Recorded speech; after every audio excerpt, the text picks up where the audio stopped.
Those are the kind of people we like. Yeah, well, then you got me some on to something that I don't know what I'm supposed to be on it for. I might not say nothing. We'll get you started off. Yeah. Oh, yeah, All right. she'll let you know what she needs. Okay, All right. okay. Well, this is January the 8th. 7? 8th? 8th? 2013. This is Mandy Ultimus Pond. I'm here at the Massillon Museum interviewing David Cargill. Behind me is Joyce Chisholm and intern Liz Reinhardt. And so we will go ahead and get started. Okay. So, David, when were you born? March the 13th, 1923. Here in Massillon? No, Montgomery, Alabama. Okay. So had to watch my tides last night. Oh, Big go football. bad. Oh, yes, yes. Wow. Well, they had, Let me get you distracted. yeah. Stay on track. So you Yeah. were born in 1923. Yes, Did you have a big family? yes, Okay. Your parents? yes. Who were your parents? John and Sadie Cargill.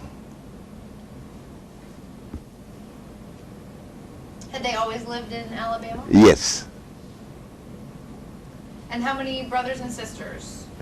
7 and 7. 7 and 8 and 7.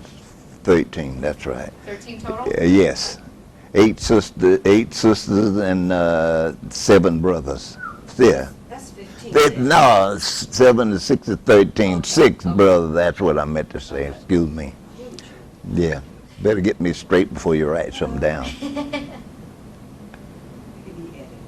And where did you fall in the number? Were you the first or last? 9. 9. Yes. Okay. And what did your parents do? Farmers. Any particular kind of farming or just general? General farming. Okay. Yes. Did you have to work on the farm? Oh, yes. How many years? Up until I was like 19. Okay. Uh-huh. What kinds of tasks would you do? Just routine general farming, like, you know, what you could say, what come up, well, then that's what we got into doing, is usually general farming. Yeah. Like milking cows? Yeah. Did you get to run the tractors? No, we didn't have no tractors in those days. Okay. Yeah. Yeah. By hand, right? Yeah, right. Yeah. Mules and horses. Yeah. And cows, hogs, chickens. Just what the general farmers usually had, and what we was raised up on, and that's what we did. And no tractors or nothing like that during those days. Yes. Now, would you eat the things that you produced? Yes. And then take the rest to sell? No, we didn't. With the 13 of us, we didn't have very much to sell. No, it wasn't very much to sell if it was 13 of us. Good point. Yes. Now, there was things that we did have to sell, and we had an uncle and one brother-in-law's brother. He works for kind of, was a tongue twister. And there was like certain times of year, he would like take the people that lived in the country like that and take them to town and sell certain products to the peoples in town. And that's the way, I mean, we did and had in order to have, you know, a certain amount of money to spend. Yeah. What kinds of things would you spend that extra money on? Like the things that we raised, like the corn, the peas, the beans, of anything like that we had in the farm, and which we did, that's what we had in the farm. And this is what we would do. We would, like, you know, gather it for like certain days of a week, which was mostly like on a Friday. And he would like take it to town and sell it, you know, for us. So you live just outside of the city of Montgomery? Yes. Okay. Did you ever get to go into the city for fun? Yes, or? yes. Like sometimes, different times a month, we would like get to go into town, you know, see the movies and just walk around to see, you know, what the town was like. What was your favorite thing to do in town? Practically nothing but just, you know, go around and, which it wasn't very much we knew about town, and since we didn't know very much about town, well then it was just that we would go into town and just walk around in town, just to see, you know, what it was like and to learn what the town was. Yeah. Did you ever get in trouble? No. No? No. Okay. No. You weren't one of the hoodlums playing practical jokes or anything? Well, I mean, at that time, it wasn't too much that anybody would do anything like that. You had any, like, hoodlums, you know, to that point. And it, we didn't actually know, you know, what that was. I mean, because it wasn't, you know, into, like, what, you know, you could get into. Nobody was actually involved in anything like that during those days. Okay. And you said you went to the movies? Yes. What kinds of movies did you go see? It was mostly like cowboy movies. That was, you know, like what it was back during those days and when you go. But that's what we would do. We'd go to the movies like on a Saturday. All 13 of you? No, just mostly the 6 boys. Yeah. The girls had other things that our mother had them done, you know, like on a weekend or something like that. But it would be times that, you know, some of them would go to the movies with us. Yes. Great. And would you take a car into town or would you walk? No. We, this one particular friend of ours, he drove a truck and he would always pick up just anybody out in the country, you know, that wanted to go to town, like on a weekend or something like that, for to see movies. Then that's what he would do. He would just come by and he'd pick us up and he would take us to town and we'd see the movies. And after that, well, then we'd get on the truck back to the country. Yes. Great. And did you go to school? Yes. Where did you, was there a country school? Yes, and a city yes. School? No, well, yes, it was a country school where we went to. Do you know how many classmates you had? A good guess, like, you know, 100 or? I would say it was in the neighborhood, it was like 70 or 80, if it was that many. Okay. Just the neighborhood, the children we went to school with. What kind of building was it? It was just a one-room building. Yeah, and then it was a certain portion over against the wall, certain portion in this aisle, a certain portion in that aisle, and that's the way we did. We had school that day. What grades were there? Did it stop at a certain grade? Or? No, wasn't those particular grades. One teacher, and she had all of these children, you know.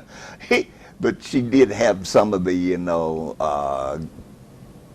boys and girls was in the upper grade that would, you know, help the teacher out that guy. Okay. Yes. And when did you go to school until? How old were you when you were done with school? Approximately about 15 or 16 years old. So after you were done with school, what did you do? It was mostly, we did the work that had to be done there on the farm.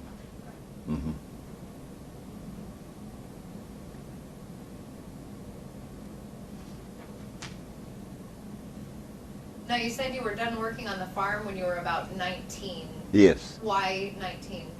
What happened that That was like, as far as my dad thought it was necessary for us to go to school. He thought, well, okay, if you kind of like knew how to write your name, anything like that, well then, he just figured, well then it wasn't necessary for you to like go to school. None other than that. Yes. And then what led you to leave the farm? When did you? I didn't leave. You didn't leave? No, I didn't leave until I was like 20 years old. Okay. And I started working for me and my older brother and a first cousin and one other man. We started working for the Shepherd Lumber Company. Okay. And we worked for the Shepherd Lumber Company and up until I think when I was like maybe 20 or 21 or something like that. Okay. Mm-hmm. What kinds of things would you do for the lumber company? Cut logs, and you know that they had to have to make lumber. They had sawmills, then that's what they had. You know, people to cut the logs and things for. So that's what I did. Okay. Mm-hmm.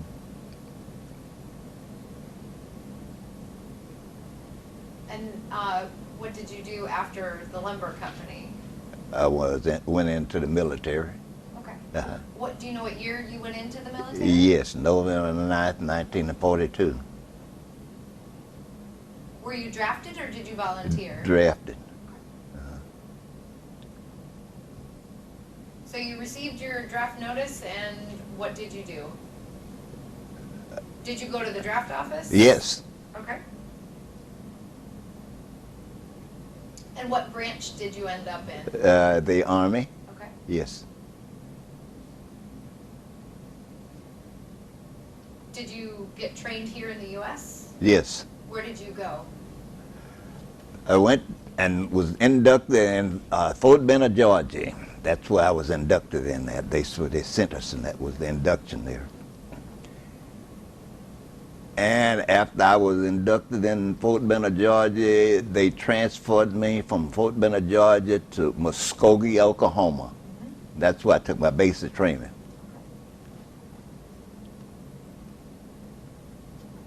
Okay. Uh-huh. And then after basic training was done? We had what they call a maneuver training. And we went on this maneuver training for 13 weeks. Then after that, and our training was over, then they sent us to Camp Shanks, New York. And from Camp Shanks, New York, then we went overseas to England. And we took overseas training for, I think must have been about a month. And then after that, well, then we went into battle in Normandy. And after Normandy, where we went straight on into battle, and from there on, which was like the 13th of in June in '43. Were you part of the Normandy invasion? Yes. Battle of the Bulge, you ever heard of that? Oh, yes. My Yes. grandfather was captured. Yes, yes. Well, I was trapped in it too. Okay. Uh-huh. Were you part of the, were you a prisoner of war? No, we never was, like captured to where we was in prison. We just, at that time, that's where this fighting all began at, in that particular time, and that's just where we was.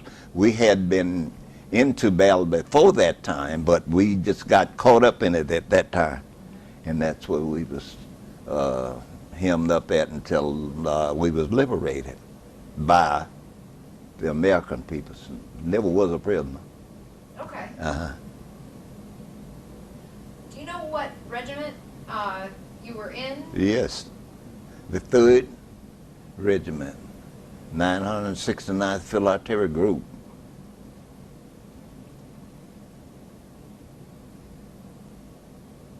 And what was your job? Were you infantry or did you? No, we was field artillery. Okay. Mhm. And And what were you specifically in charge of? I was an ammunition sergeant. Okay.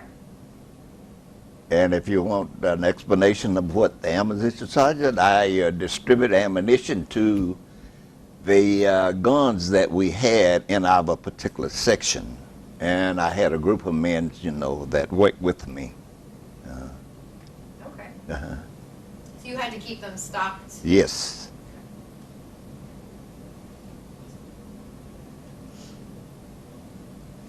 Boy, so many questions I want to ask now. Well, that's okay. So, Battle of the Bulge, December 1944. Where were you stationed when the Battle of the Bulge started? When it started, we had, from the time that we crossed over the channel in England, then we fought, because that's where the fighting actually, we got into the starting of the fighting, after we crossed the channel. Then that's what we did.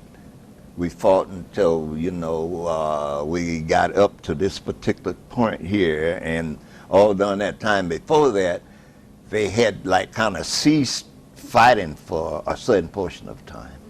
We went back in an era, and we stayed in this particular area until the Germans, began to get strengthened up to where they could start fighting again. And after that, well, then they just came back in on us. We was in a camp out in some woods, a wooded area, and we made huts out there for us to live and stay in and be in and like that. And while we was back there, well, then this is when the Germans had got enough strength to come back on us, retaliate. This is what I'm saying. And that's where they caught us at. After they caught us in there, well, then we had to run as much as we could, and that's where we ran to, was into Bastonia. And that's where we got trapped in Bastonia at. And after we got trapped in Bastonia, well, then we stayed there, and the weather got so bad until we couldn't do no more fighting. And since we couldn't do no more fighting, well, then we just had to stay there until the weather got good enough to where our military supply ship planes could drop supplies in for us. After they dropped supplies in to where we was, then this is when we got back into battle again, and then we ran the Germans all the way up in Germany until the war was over. Wow. Yeah. Wow. Yeah. So you stayed in Bastogne all winter? No, we stayed in there maybe about 3 weeks. If it was 3 weeks, I doubt if it was 3 weeks, but it was approximately about 3 weeks until we got enough supplies to where, we could start in our fighting and food and whatever else that was necessary. And that's when we started the fighting, and we ran the Germans all the way up into Germany at that time, and that was when the war was ended at that particular time. In 45. Yes. So after you started fighting, did you go with the group that continued to push Germany? Yes, well, we had to, because we was attached to the Philadelphia group. And if one part of the group moved, well, then all of us moved. Okay. Yes. So you spent the early part of 1945 in parts of Belgium and then in parts of Germany? Until the war was over. I think the war was over in 45, so this had to be 44 and part of 45. I just remember not just particular what time was it the war was over, but that's what we did. We stayed there until the war. We fought from there on into Germany until the war was over. And then after the war was over, well, then they transport us back to the States. Did you ever get injured? Yes. One evening, that was a good one. We had moved, and when we moved from this one place to another one, we went in and sit the guns up, and when they sit the guns up, which was 4 of them, then I took a Jeep and I was taking some ammo supplies to one of the guns, and we didn't, they hadn't cleared the mines out, and I ran over a landmine. Blew the whole front side of that Jeep that I was in off of. Wow. Yeah. That was the only injury I got after, that. Did you hurt it? You're motioning to your knee. Did you hurt? Yes. What, Left knee. did it get blown off? No, or no, just no, injured, no, or- no, no. Just got injured. I still got it. Okay. Oh, shit. Yeah. It was just an injury. Oh, yes. Wow. Yeah. Wow. Yeah. Were you in the hospital for it? No, That injury? no. We didn't have. We just had first aid, which was like a service unit went along with us, and we got our first aid from that. And so long as you wasn't serious enough to where you needed hospitalization, you just kept going. Okay. So that's what we did. Wow. Wow. Yes. That's pretty close. Yeah. Yikes. Well, yeah, I don't know if you ever know anything about Red Fox. Do you know anything about Red Fox and his movies? No, I mean just the comedy Red Fox movie that they still have on television now. The Band of Brothers? Mm-hmm. No? What are we? Sanford, Sanford and Son. Yes. Oh, That okay. Red Fox. There's a connection there. He would always pretend like, he was having a heart attack, and he said, "Oh, Elizabeth, this is a big one." So that's the way it was when that Jeep blew up with me. I thought, "Oh, Elizabeth, this is a big one." I thought that was it. Yeah. But just a little damage, and that was all. Okay. But Yeah. it wasn't anything more serious. Yes, I was the one that was glad. Oh, yeah. Oh my goodness. Yeah, I mean, that thing blew up, and I mean, you couldn't see nothing, and it was dirt all over you, which was nothing unusual.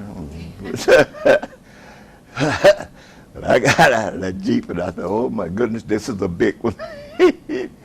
Yeah, I got out of it, and I was all right, and I kept going. They were saying, took a lick and the ticket and kept going. Oh, yeah. Have you ever seen Band of Brothers, the TV show? Band of Brothers? No, Okay. no. Because the group that they focus on for that series is in Bastogne and where you were stationed. That's why I asked. It was kind of a similar story. Band and Brothers. Band of Brothers. Band of Brothers. Uh-huh. No, Okay. no. So, when the war was over, Yeah. you were sent home. Yes, I think thinking back after the war was over, it was like maybe 2 or 3 months. They put us in a service unit, and all of the material and equipment that they had and we had, then we had to transport it back to a certain depot. This was if you don't know what a depot is, well then it was like a place where you just took them back, and they got all of them, and they then just shipped them back to the state, or either they shipped them to Japan or somewhere where the war was still going on at. So that's what we did after the war was over. We had to go around over all of the whole entire area and get all of the equipment that was out in this particular place, bring them back to the depot. We wasn't the only one did it. That was, you know, the whole entire battalion and everybody was over there did this in order to get the equipment back to the depot so that it could be shipped, you know, either back to the state or whatsoever, you know, the war was still going on there. Okay. Mm-hmm. And then a few months later, after that was done, you came back. They shipped us back to the state, yes. Okay. Mm-hmm. Did you come in on a ship or a plane? No, we had no plans to travel on at that time. Okay. It was ships. I went over on the Queen Mary, Okay. and I came back on what we would call them at that time, puddle jumpers. They would jump over it. They was doing more jumping and bumping over those waves than there was. Oh, I mean, yeah, some of those guys got sick on it whenever we first got on it, and they didn't get sick until we got them off and put them in the infirmary after we got back home. Oh, man. Yeah, took us 13 days and nights coming back. It took us 7 days and nights going over.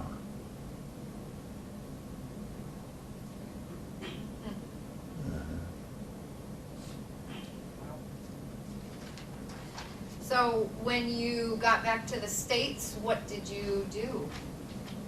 I was discharged in Fort McPherson, Georgia. Okay.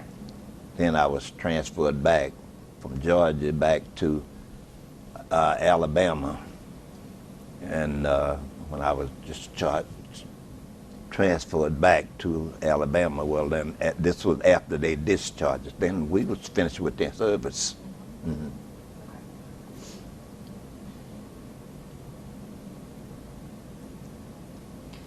And may I ask, as a black man serving in the Army, did you encounter any resistance to that? It seems like World War II is kind of that point in history where you were serving side by side. Was there any You mean problem? segregation? Yeah. Yes. Okay, Oh yes, that wasn't over until in the 60s. The segregation was not. right. Mm-hmm. Okay. So were you in an all-black unit? Is that what you served No. It was mostly black, but we had white officers, and then there was other people that we had in the service with. They was also white. in? Okay. Mm-hmm. Okay. Yes. But it was the same as it was, you know, at all other times before that. Yeah. Discrimination. Yeah. Mm-hmm. How do you feel about that? I mean, what was it? Just something that you accepted? Yes. Okay. Yeah, you accepted it. I mean, you had no other choice. Okay. Mm-hmm. So I accepted it. Okay. Not only me, I mean, you know, Right. as a whole, you know. Mm-hmm. Okay. Yes. So, yeah. Go ahead. No, you.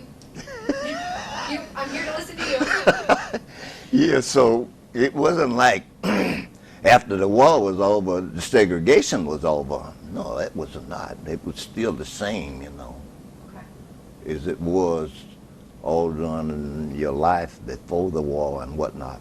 So it was just one of those things that any person would think, well, why did I go serve? Why did I, go? It wasn't no, it was the same when I went in as it was when I came out. So that's the way it was. Did anything change for you as far as being now a veteran? Did anyone treat you differently because you had served in the war? No, or? no, Okay. no. No, you wasn't treated no different. You were still considered, you know, in segregation. So when you came home, did you go back to the family farm, or did you go to college, or No. what did you do? No. After I got back, well then, I came to Louisville, Kentucky, Okay. and I had 2 sisters living in Louisville, Kentucky, and 2 brothers. So I stayed there. I came there and lived with them for December till March, which was 3 months. And I had 3 sisters here and a brother. They came to Louisville, Kentucky, and got me. It was in March, and we all had a birthday party, like the 9th. Mine was the 13th, and the different ones here. Well, then that's what we had. We had a birthday party. I left and went back to Kentucky, stayed there for 2 weeks. They came back and got me and brought me back here. I've been here ever since. In Massillon? Yes. Okay. So you had sisters who lived here Yes. in Massillon? Yes. What brought your sisters to Massillon? For better living, better jobs. And that was the reason why, I mean, they came to Massillon. And what did they do for a career here in Massillon? Steel workers. Okay.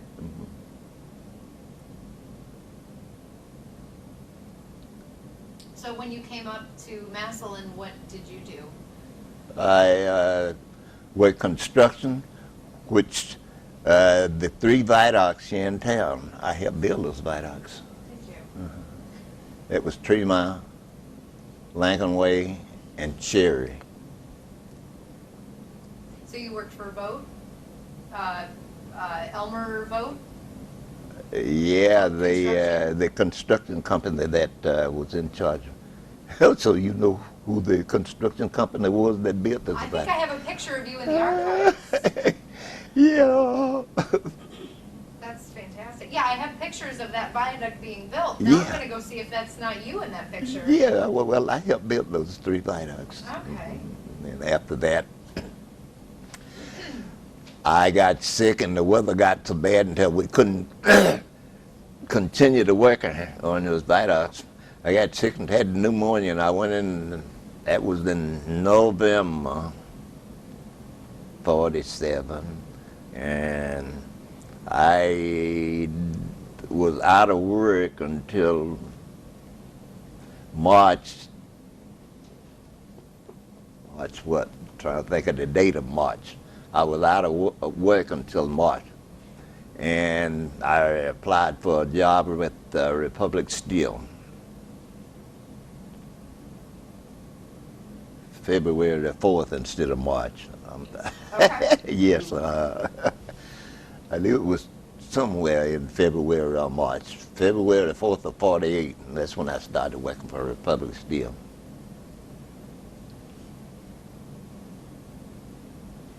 So I'm going to go back for just 1 minute. Okay. When you were working in construction, what were you in charge of? Just general labor. Okay. Cool. And then Republic, what was your job? I worked at the Massillon coke plant. That included all jobs, from training up to the one of the top jobs, and I worked 13 years on 13 years on the top job at Republic Steel. After What is the top job? it was the heater. Heater? Yes. What made that the top job?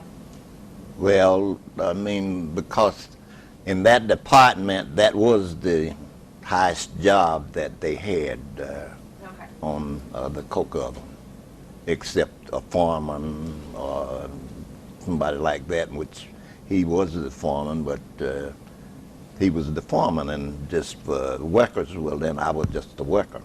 Okay. Interesting. So, could you explain what you do as a heater? Yes. You had to make sure that the crew was all, you had the whole entire crew of the crew that you had to work with. We had 4 turns. And on my turn, I had to make sure that the crew was there. I reported it to the foreman. After reporting the crew to the foreman, then I had to make the schedule out for the amount of work that we had to do in that 8-hour period. After that, well then, I had to like check the oven to see that the gas was burning, which that's what we had to have in order to coat the oven and heat the whole entire furnace was gas. And we made our own gas, I mean, you know. And I had to do that and made sure that the machine would like, that was my job, to make sure that the machine would change the gas from one side to the other one every 30 minutes. Yes, I did that for 13 years. That was my job until I retired, I retired and they closed the plant. Okay. What year did you retire? 86, I believe I'm right. I thought it was 83, Dad. Huh? Wasn't it 83? I know I was pretty close. 83 or 86. 83. Yep, that's right. Okay. No, I was pretty close to it. And did you stop working, or did you pick up another career, or that was 1983? That was Yeah. it. I had one all during the time I worked the 35 years with Republic Steel, working for Rosker's junkyard, and the heck knows what I didn't do, you know. If it was a job, then I did the job. That's great. Yeah. It was 5 of them, and I mean, you know, I supported them. Yeah. Yes. So you have 5 children? Well, it was 4. Explain to her that the 5 were the Rosker family. Oh, yeah. And that's where the 5 comes in. Oh, okay. Mm-hmm. The Rosker's Auto Parts, which I guess you have a picture of certain reports of it too. They had the junkyard here on Erie Street. Okay. Yeah, Salvage, what they call it now, Salvage now, but I Salvage mean, yards. So did Fanny and Harry have 5 children? How many children did they have? they had 3. Okay.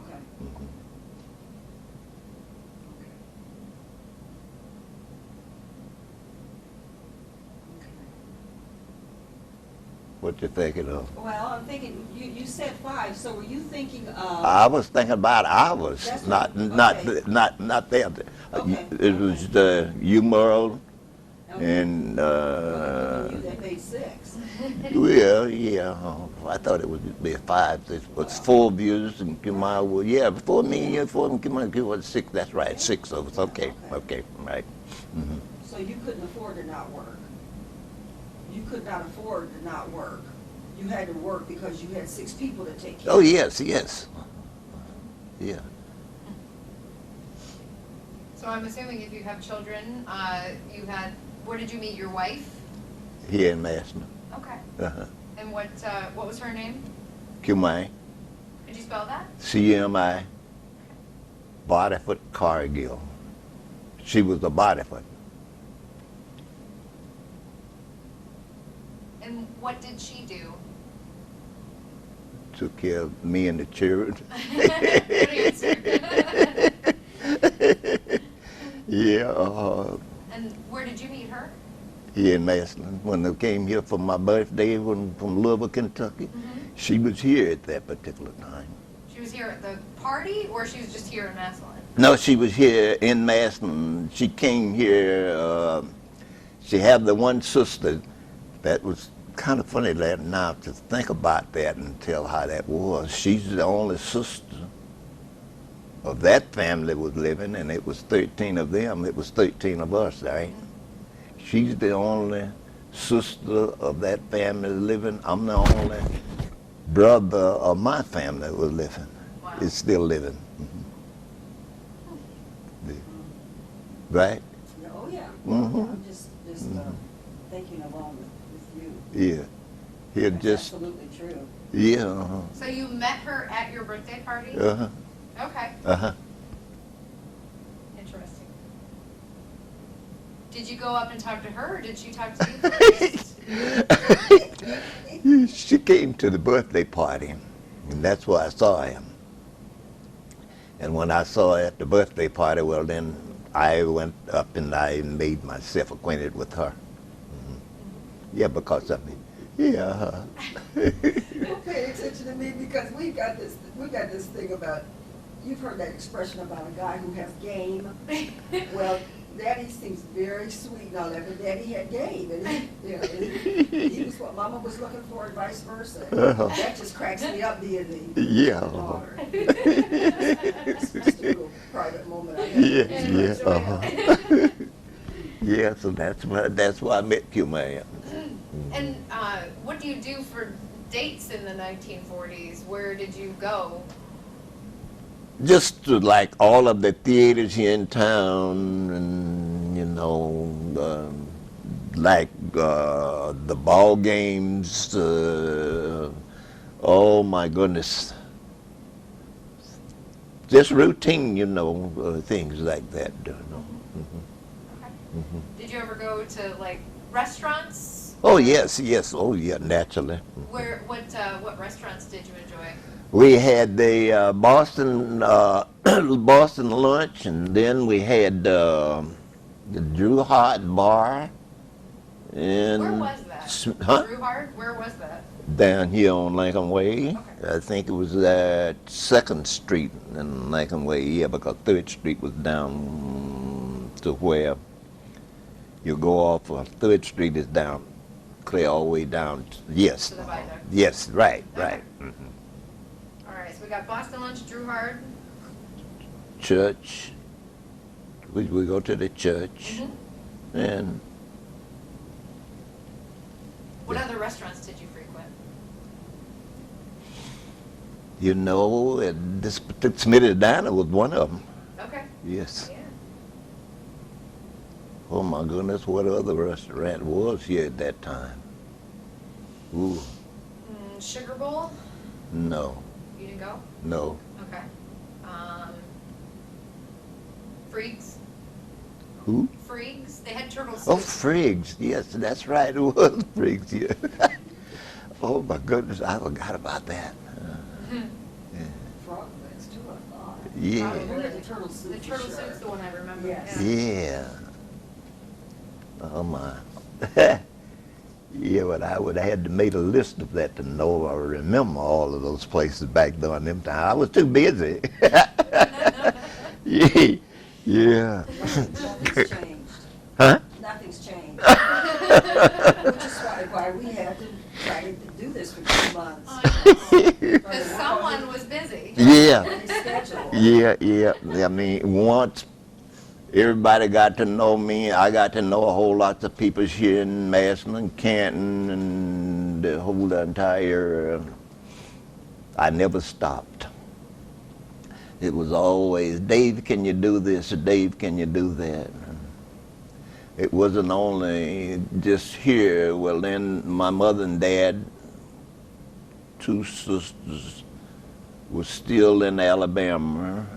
And if there was something other, that needed to be done, well, Jack, can you come down and do it? I would hop in the truck and car and away I would go. Yeah. So it hasn't changed very much. Still about the same thing. So I get it now. And that's the reason why she said, it hasn't changed very much. I stay on the Golden Door and something other now. I'm putting there all the time. And that's the way, it has been with me. For coming up a few months from now, 90 years. That's great. Good for you to be so active in 90. Yeah, well, and I stayed into it, and by me staying into it, well, then I always considered that too. That was the reason why. I stayed as active as I have all the years. Yeah.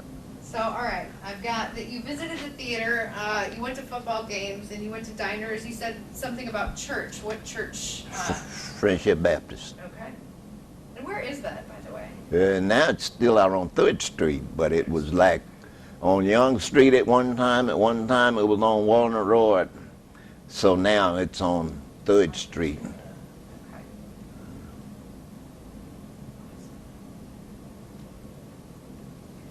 So back to those touchy questions. Was it different up here as opposed to Alabama as far as segregation, or was Massillon still very segregated at Yes, the time? they were. Yeah, they were still segregated too. Yes, it wasn't just here in Ohio or nowhere. It was all over, everywhere. See, that's the things you don't ever really read about. Yeah, in true. history books. I mean, True. who Right. knows? Yeah. Nobody Well. talks about Yeah. it. Well, it's just one of those things. There's certain things they put in it, and certain things they did not put in it. So that's just the way it was.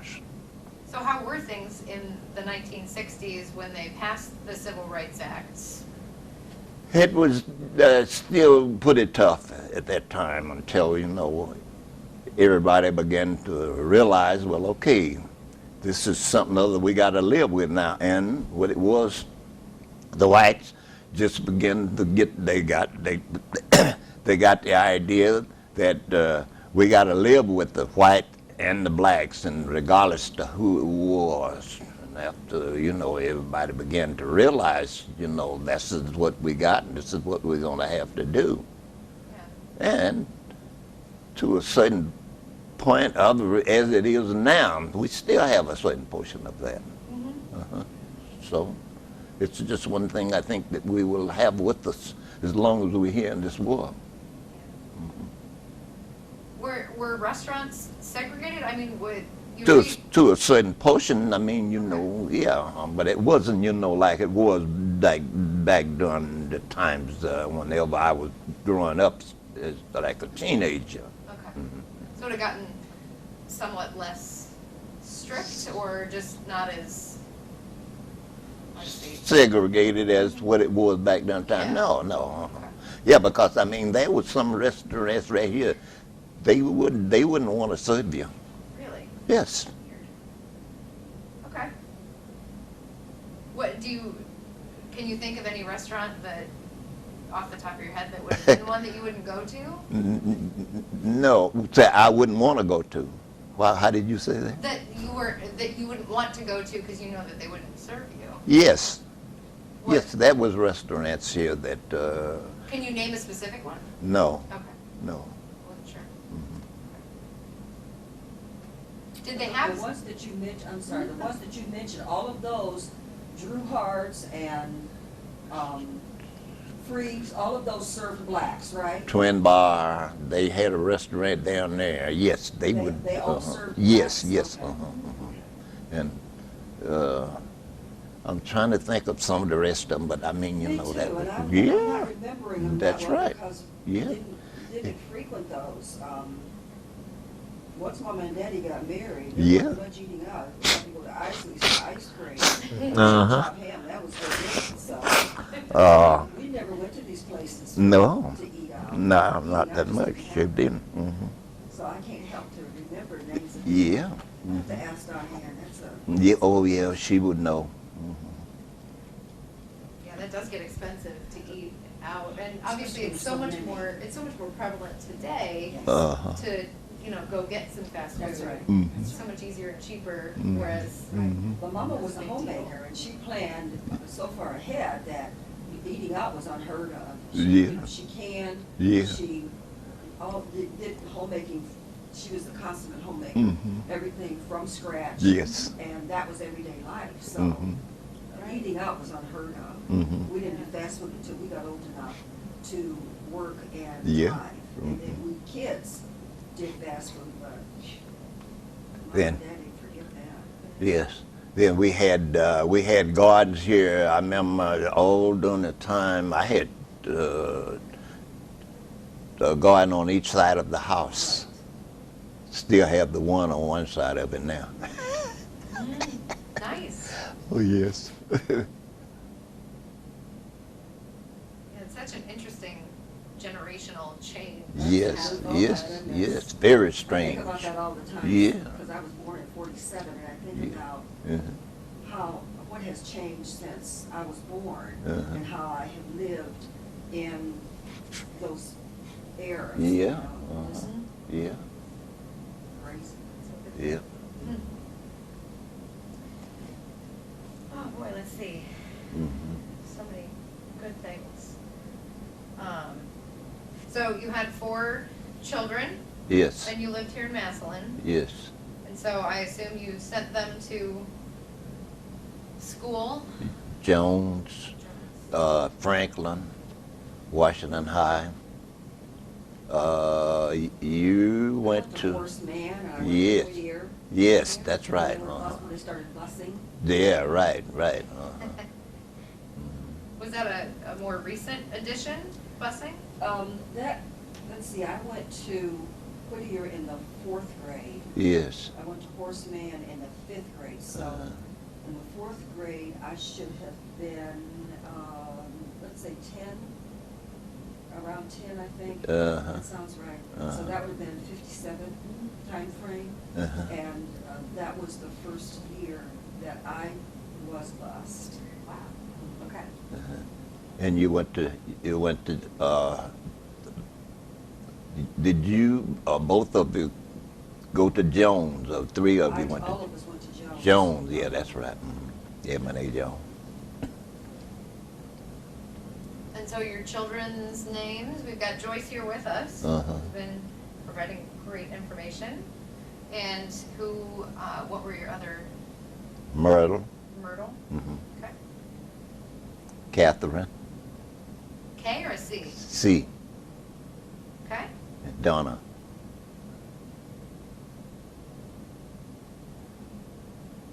And where did you live here in Massillon? Where were you living? At one time, I lived at 1010 Johnson Street, southeast.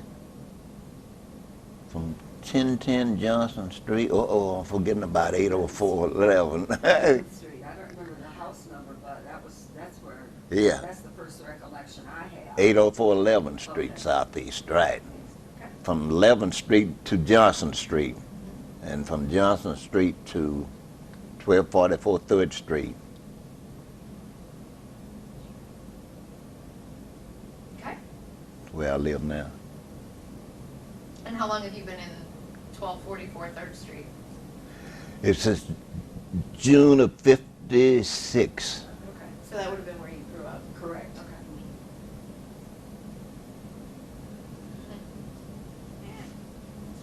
You're showing me a picture in your calendar. Uh-huh. Yeah. Yeah, all the grands, the great grands, and the great great grands, and you name it. I know. Uh-huh. Well, it sounds like since you came from such a big family, it would make sense that you'd have all of those Yeah. grandchildren and Oh, yeah. great-grandchildren. Yeah. I think I about close as I can count up. What is it, about 22, 22? Your recollection is better than mine. It really is. Yeah, I think yeah, with the grands and the great grands, I think it goes into about 22, I believe it is. Oh, my goodness. Yeah, at that point, you just might as well bring around your genealogy. Yeah, family tree, so that's keep track of it That's all. right, absolutely. Oh, my goodness. Yes, yeah.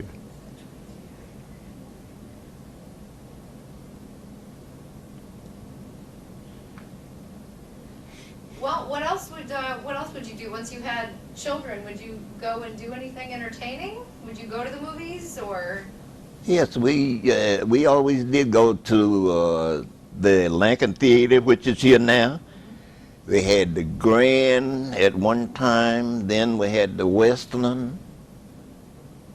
It was another theater here, but I do remember those 3 theaters, which we only have one now here, which is the Lincoln. Mm-hmm. Where the Lincoln Grand and the Lincoln Grand and the Westland. Mm-hmm. Did you prefer one theater over the other? Was there a No. favorite theater? You just liked them all? No, we didn't. It wasn't no different. I mean, we went to all of them. We just whatever was on at any particular one we wanted to see. That's what we, yeah, okay. Then we had the drive-in theater, which is out where Fisher's is now. Kmart. Isn't it where Kmart is? I thought it's where. Yeah, right, that's right. I thought it was. Thank you. You've answered a question I've wondered for many years. Kmart. Where it Yeah, was. yeah, Kmart, yes. Would that have been the Stark Drive-In? It was. Yes, yes. It was. Uh-huh. All right, David, what is your favorite movie? Now, Mhm. cowboy movies. Okay. Just in general. Oh, All yeah. the same as when you were a kid, cowboy movies. Yeah, huh? cowboy movies. And I like I can't call the name of it now. I think of it and then I'll tell you. Something's passed over that now. But yes, I like to watch that now.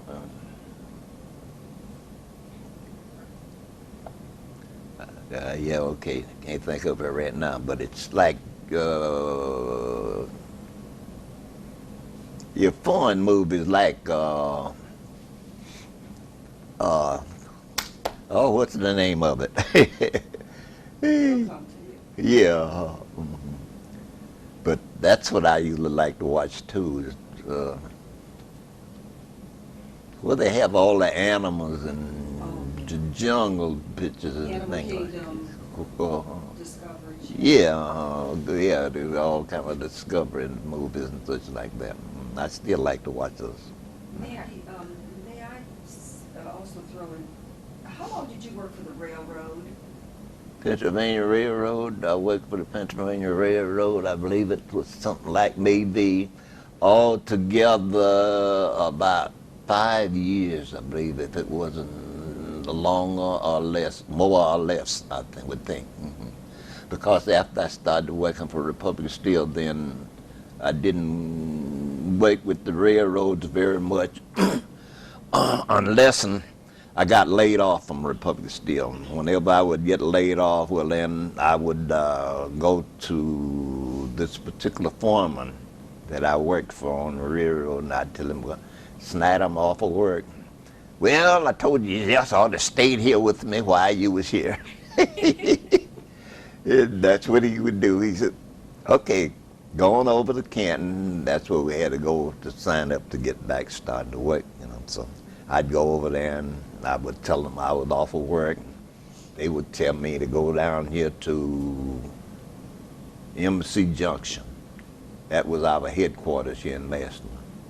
So we'd go down there and we'd catch the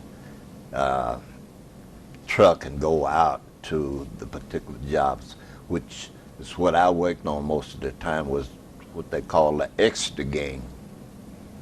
And The extra game? extra gang, Okay. yeah.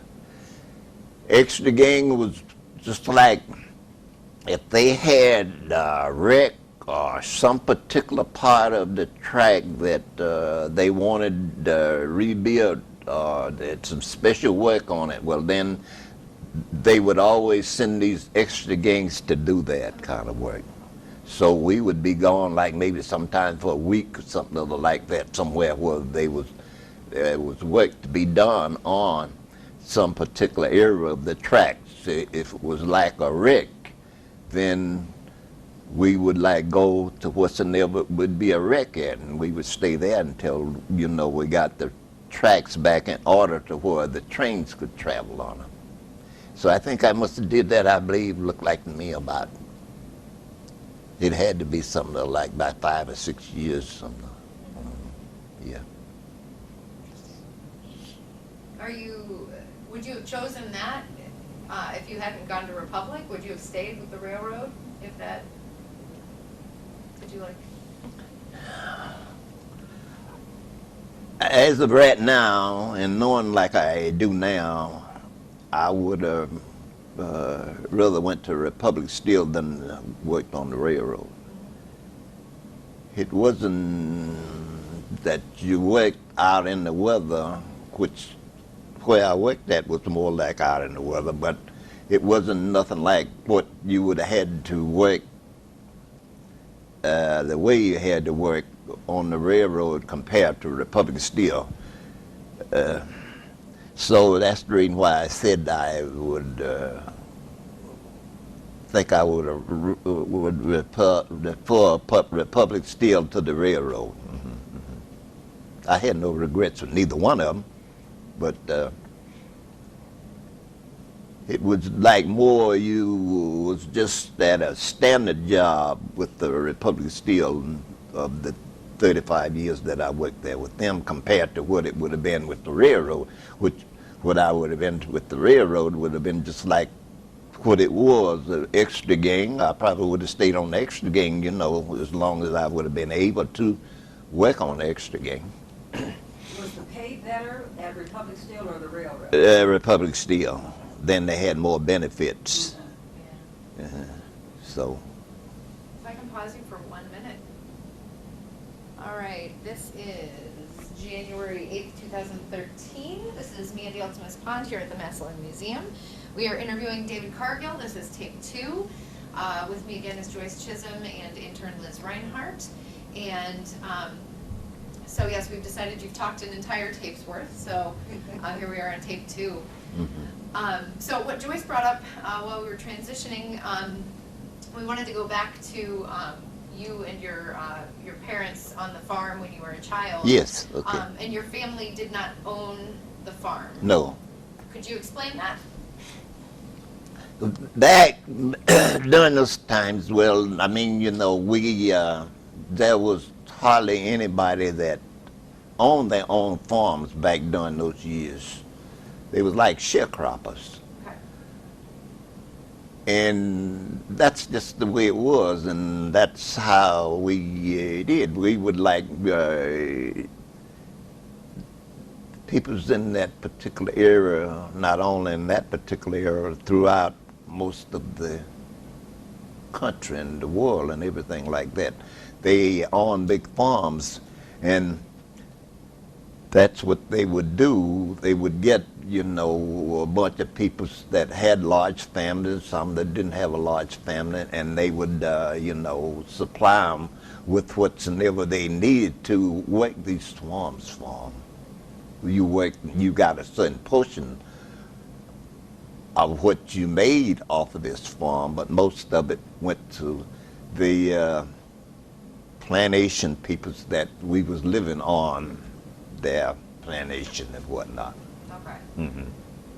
And so they would take most of what the farm produced. Yes. You'd get your portion to Yes. eat and subsist. Yes. And then whatever was left over you could take to town to sell. Yes. Okay. Yes. Okay. But majority of it, well, then it was mostly you just worked on these farms for whosoever owned these farms, and then you just got a certain portion to live on and to partly support your family. Nothing like what you normally would have if it was your own farm or something like that. Right. And that's the way it was. You would use up, just like during the summer months, of what you raised on the farm, and there was a certain portion of what you raised in the summer months on your farm. You would store it up for the winter months. If you didn't have enough to supply you during the winter months, well, then you went back to the peoples that owned the farm, and then they would supply you with a certain amount. And that's the reason why, I mean, you didn't have very much, you didn't have no farm of your own, because you was in no condition to have a farm of your own. And since you wasn't in no condition to have a farm of your own, well, then you was kind of like you was not kind of like it, that's what you was. You was a sharecropper. Do you think it was fair, looking back on what you had, what your particular farm owners gave you? No. No? No. You was just supplied with what's never part of what you needed. because, like I'm saying, as many children as it was in the family, well then, I mean, just can just imagine about, you know, how much it took to support them. And that was the way it was. There we are again. Yes. It's just the way it was. Yes. Crazy. And when did your parents get started on that farm? Because if you were born in 1923 and you were number 6, what? I was number 9. Or, I'm You sorry, got number 9. I'm yes. sorry, I'm back at my notes. But if you're number 9 at 1923, when did your parents? As far as I can remember, that I don't know. Okay. Just as far as I can remember, we was just all raised, because there was the one sister, no, wait a minute, no, it was like 4 of the sisters and 2 brothers, which was 6. That, as far as I could remember, that's the way it was all done the time that they was being raised, born and raised up too. Okay. And everybody else just went right in, you know, behind them as the way it was. And it wasn't only, you know, our family, it was all of the families there in the whole entire country, neighborhood, or as you want to put it. So that's the way, you know, it was with everybody was being born, raised, and grew up in those times. Did the, I know in the 1920s there was a big drought with farmers. Do you happen to know if that affected the farm at all? No. Okay. No, we had the smaller farms, and by having the smaller farms, well, then it didn't take no effect on us. Okay. And did the Great Depression play any part in how you sustained the family? Yes. Yeah, I don't remember too much of that, but as I do remember during the time whenever I was growing up, we was coming out of the Great Depression. Okay. That was like in the late 20s and the early 30s.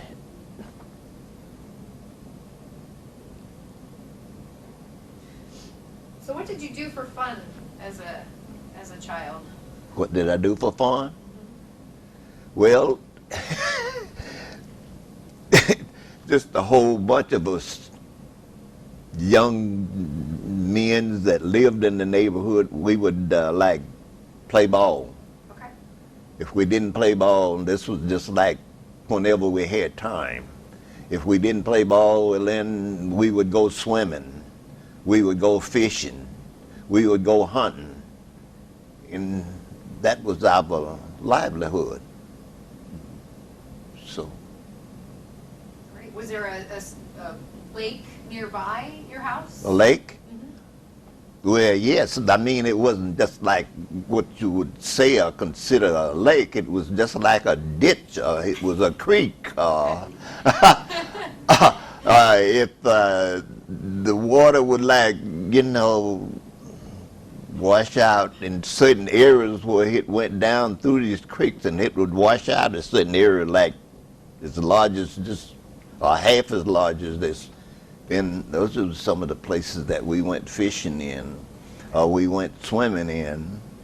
And this was throughout the whole entire country and the state. And that's what we did, and that's what we lived on and did. Do you happen to know what your sisters did for fun? Oh, no, I don't. Not right now to get it all together. Oh, my goodness, no. They would like go to church, Sunday school, and they would be out whenever we was out with the whole entire people out the whole entire area playing ball. Okay. Oh, yeah. Would they go hunting with you?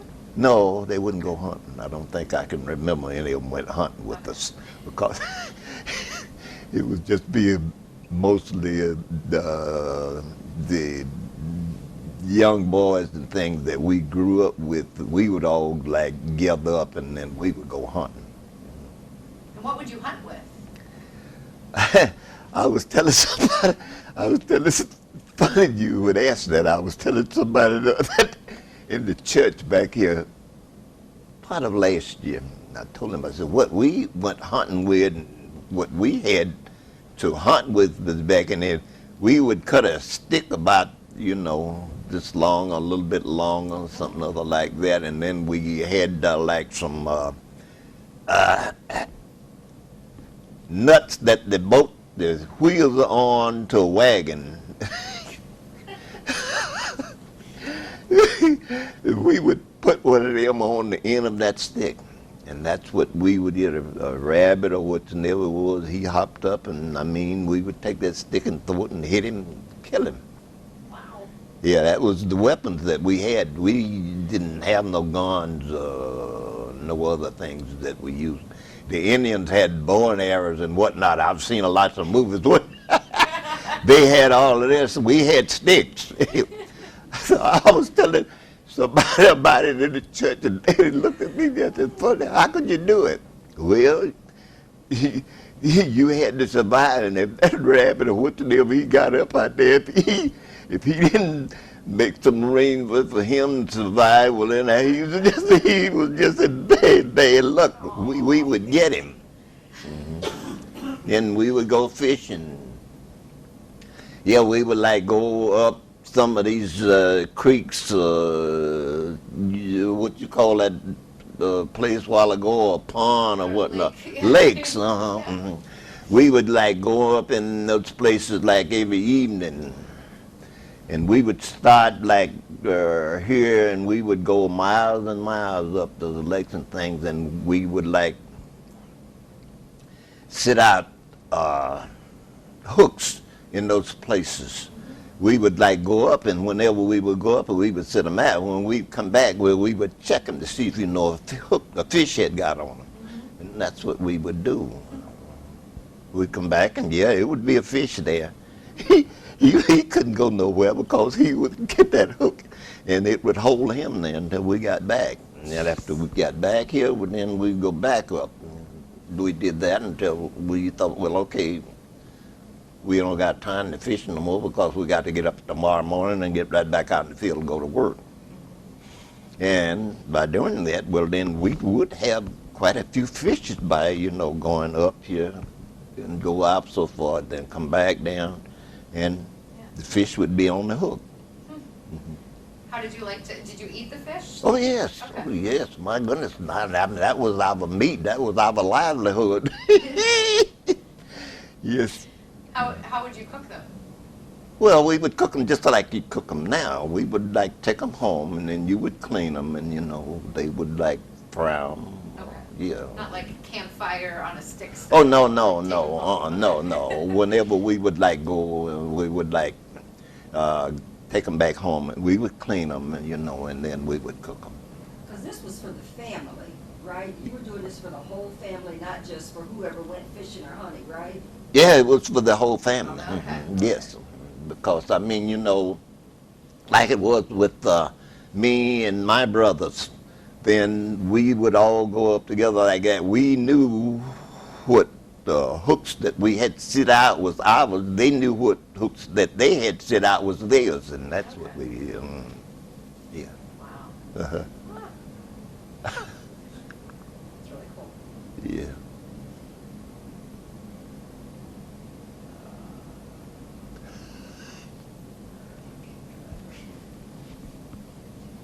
Great. I had another question, and I blanked on it. Yeah. If you make yourself a note to ask Daddy about the age of his mother when she passed away. Okay. Just launch into that as a question. How old was your mother when she passed away? 105. Was she really? Yes. Oh my gosh. And what year was that? 1990. 1990? Yes.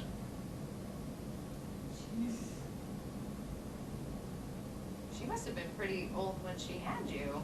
I can't do math very good off the top of my Oh, head. yeah. Yeah, well, I mean, yeah, it was 1990, and they were up in the age, you know. I'm gonna pull out my calculator. You got us. You mean when she passed now? But when you were born, how old was Ma Sadie when you were born? Oh, when Mama was born, when I was born, how old she was? That's what you wanted to know. Yeah. Oh my goodness!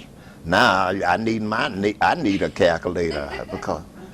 Yeah, well then you just think back from like maybe whenever she died. How old was I? Or how did you phrase I'm trying that? to figure out how old was she when you were born.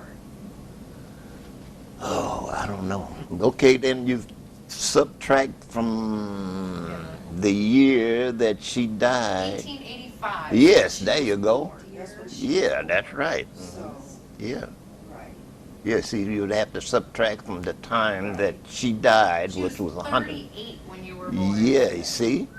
Yeah. Imagine having 13 children in Mhm, your 40s. mhm. Yeah, well, I mean, you know, they was, we, Four more Huh? after Daddy. Yeah. Oh, yeah. Oh. yeah, well, In then, the 20s in the Forget South. it. yeah, oh, yeah. Yeah, well, you see, Amazing. yes, see, back during those years, well, then we was on the farm. They had nothing to do, nowhere to go, so that was their livelihood.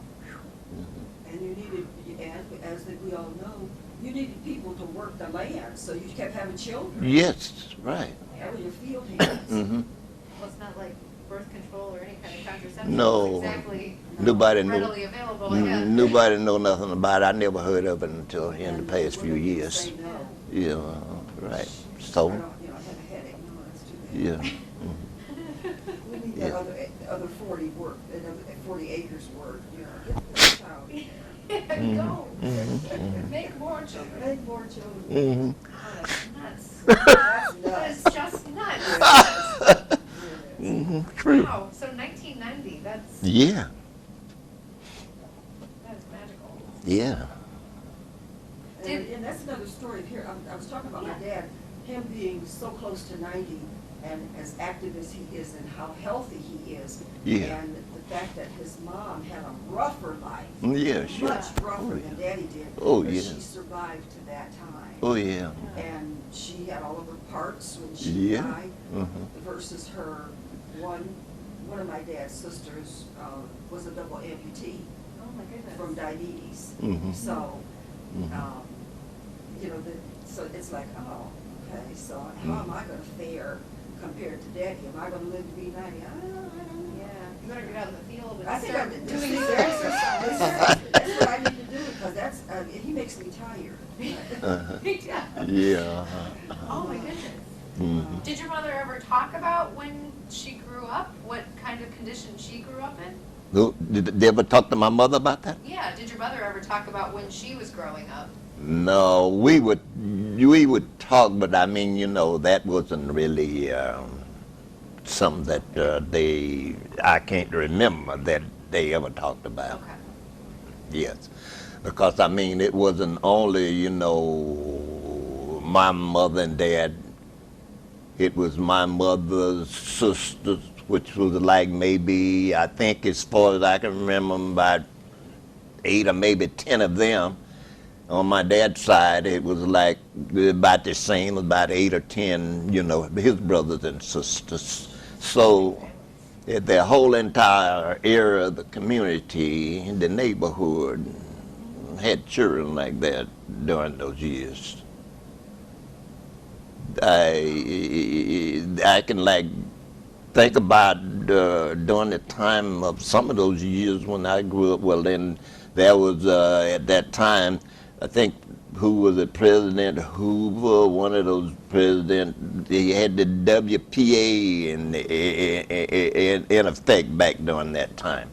Oh, we had it good back during that time because, I mean, they was furnishing us food, they was furnishing us equipment to farm with. And yeah, oh my goodness, yes, we was doing real good at that time. It was kind of like the people getting food stamps now. Yeah.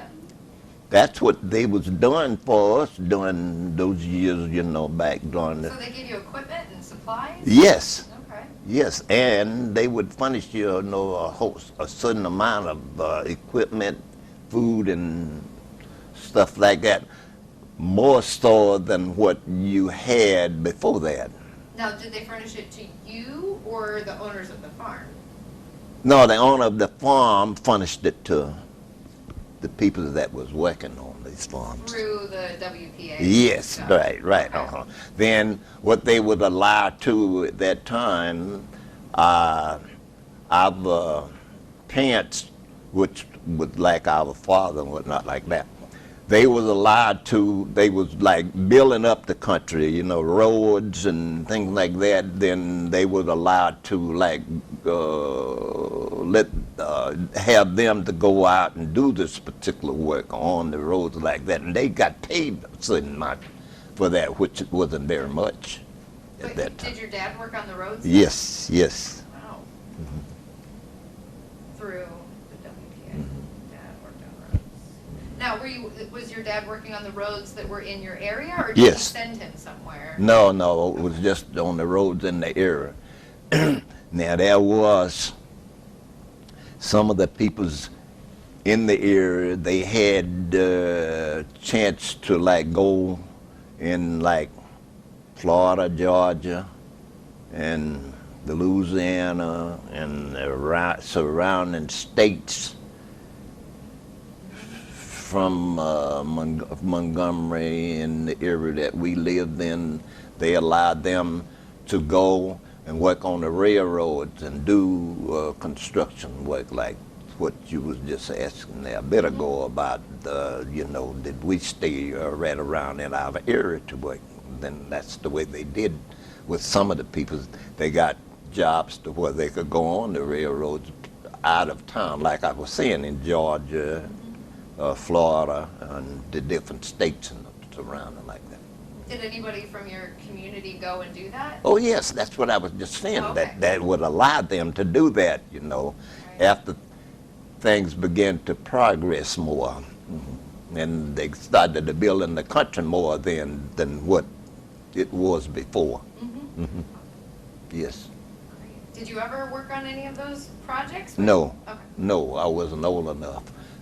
From the time that I give you a report of when I started working, well then I was just old enough at that time to do the work that I told you there a while ago, first the beginning of it. And to like go out and work, well no, I didn't at that time. At the Shepherd Lumber? Yes, I was old enough whenever I started working for the Shepherd Lumber Company to work for the Shepherd Lumber Company. But all of this had started back, you know, sometimes before that. Yeah, you would have been like 7 or 8 when that started. Yes, So, yeah. yeah, just old enough, to some, in certain cases, to remember some of it. Right.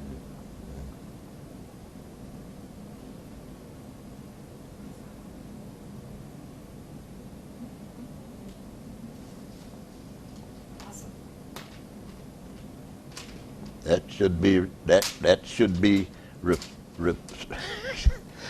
I'm thinking of some push that I said that should be reported and I should be rewarded for some of that. No reparations. Yeah. Is the one sister, one daughter says that, well, whenever they give us our, how many acres she said, and how many 40 acres and a mule. Yeah.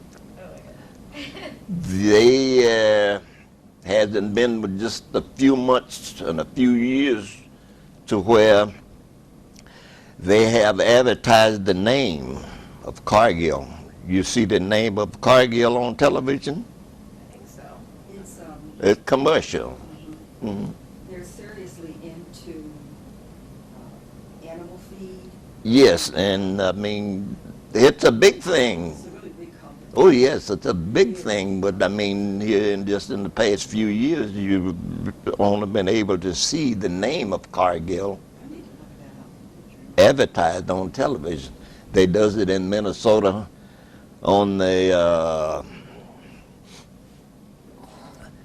football and baseball. Okay. Yeah. Huh?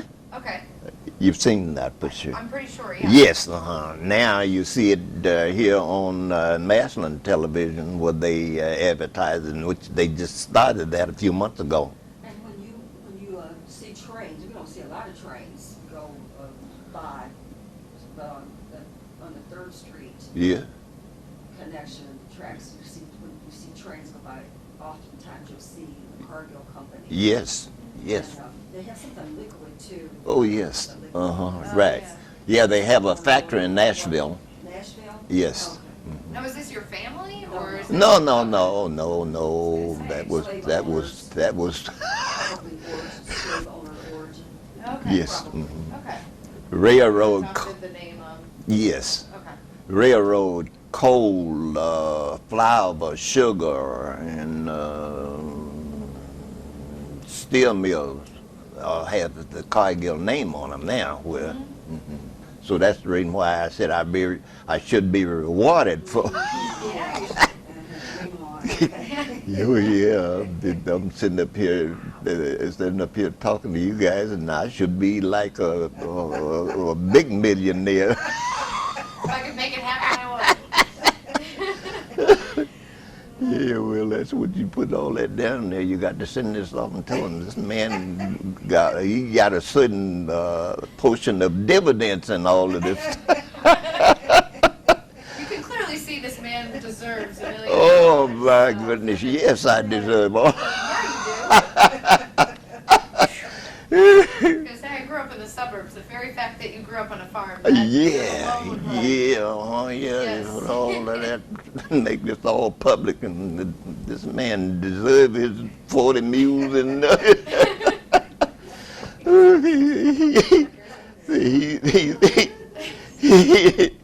Yeah, he's ready to go to the nursing home, and I mean, he should get his supply of all of this stuff. Oh, gee. Would a mule even help you nowadays? No, I don't think it would.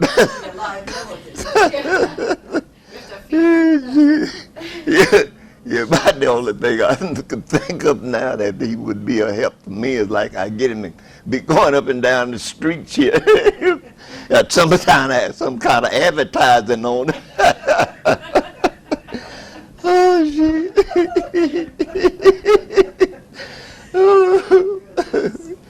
Oh, my goodness. Yeah, I don't think I want no help no more. Somebody look at me and say, oh my goodness, you got a big house up here on 3rd Street. What you need help for? We got a whole lot of people out here. I better call Obama, I'm telling you.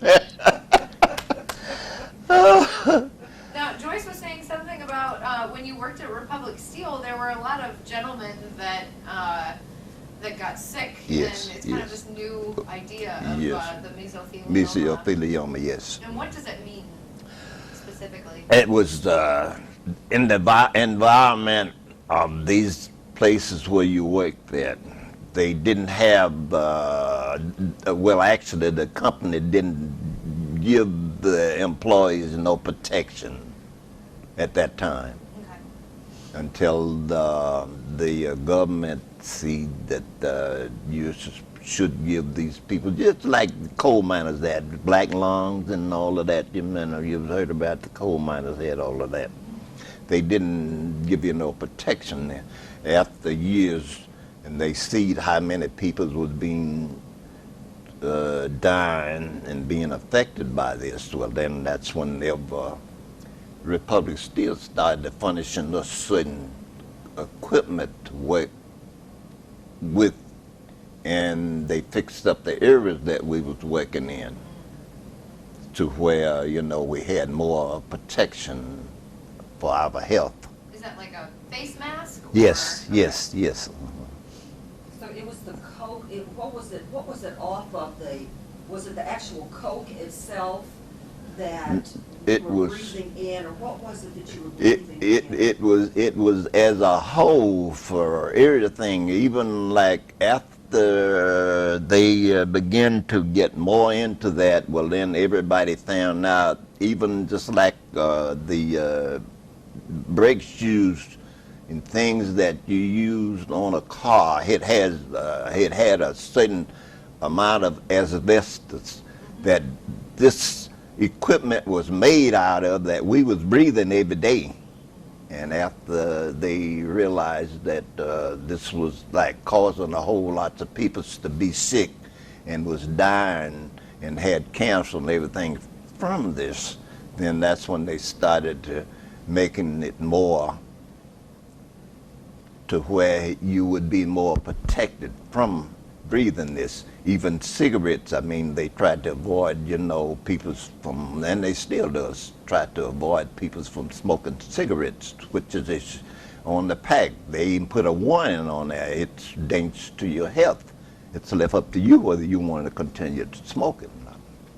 So that's the way they did that for cigarettes, and it was that way that they did with us in the steel mills and everything. After they realized that a certain portion of the environment you was breathing in for 8 hours, if not more than 8 hours, that it was being harmful to your health, then they started doing something about it. Even this where we worked at, well then, whenever we would push the oven out, the oven would stay in. We would charge this particular oven, which we had 54 of them. Whenever they would charge these ovens, well then all of the gases and everything would come off of this coke and the byproducts and everything, and you was reading it, you was breathing it, then it would take effect on our health, and that's the reason why they stopped and they come up with different things to help, And she said that most of your coworkers are Yes. no longer with us because of Right. these kinds of issues. Yes. And so why do you think that you're the resilient one? Why are you the one who's still with us? It was nothing that I had anything to do with it. It was just that you have certain peoples now that just is stronger than others. Certain things that they can.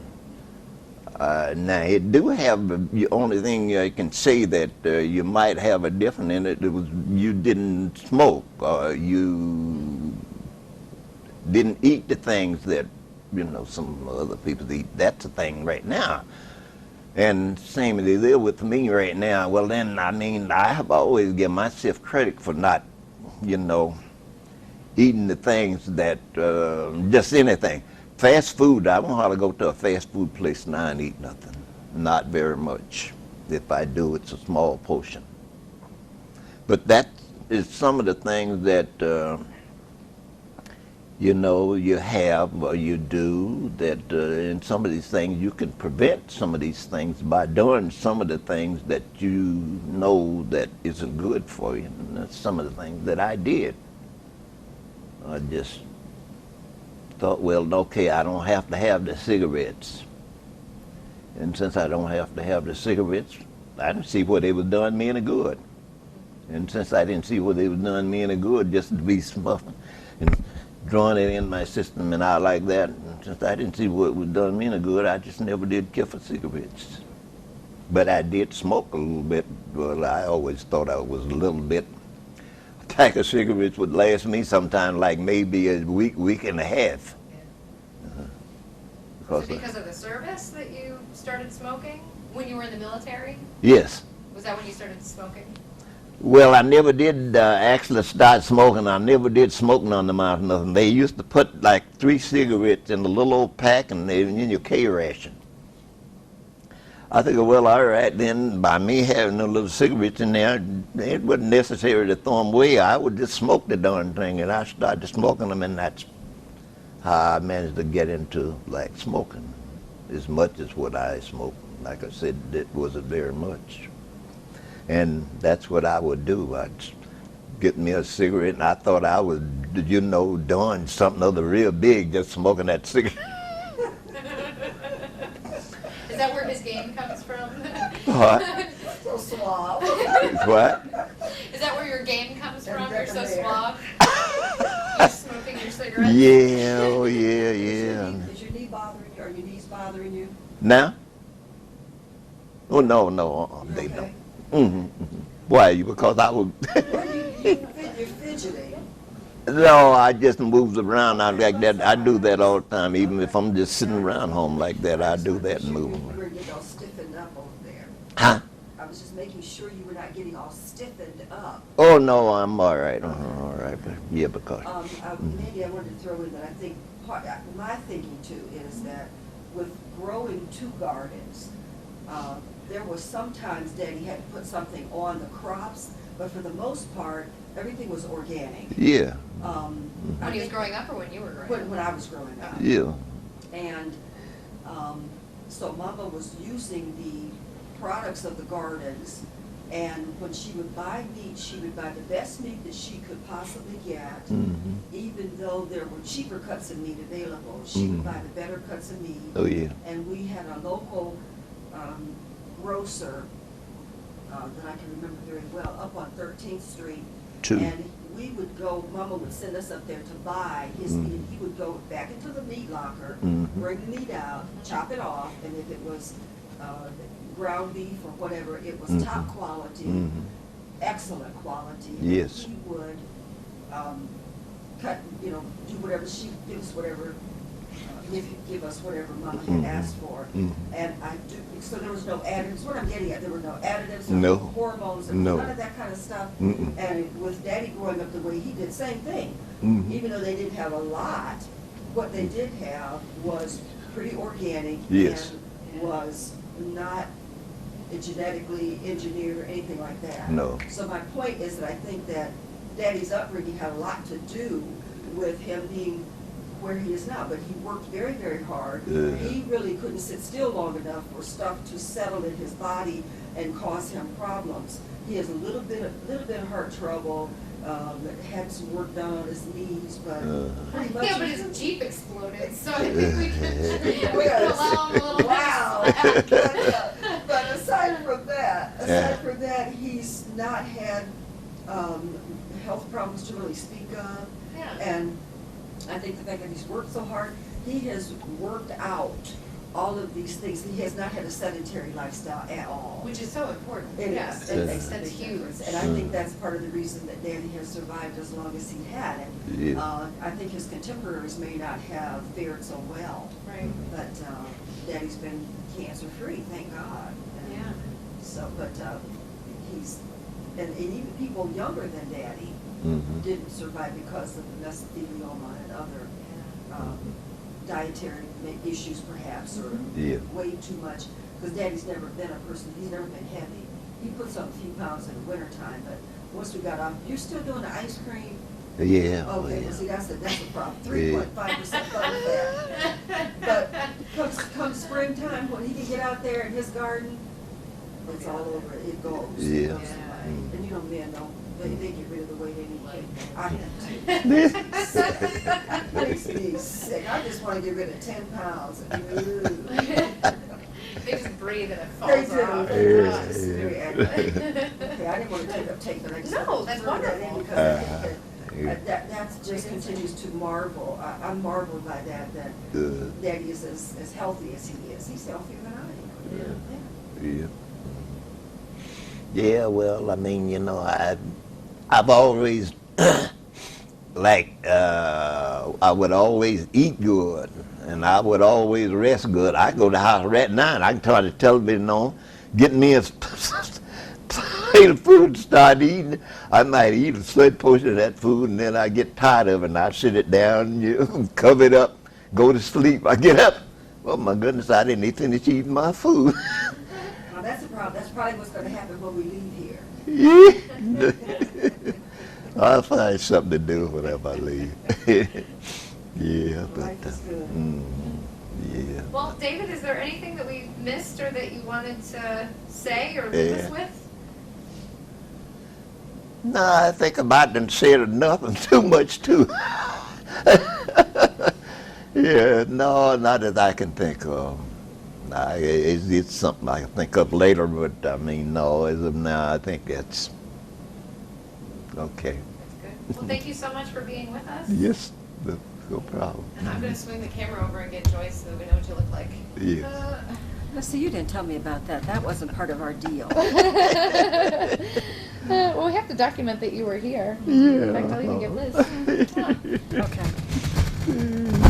Yep, totally just gonna bust this open. There we go. Hi, Liz. Hey.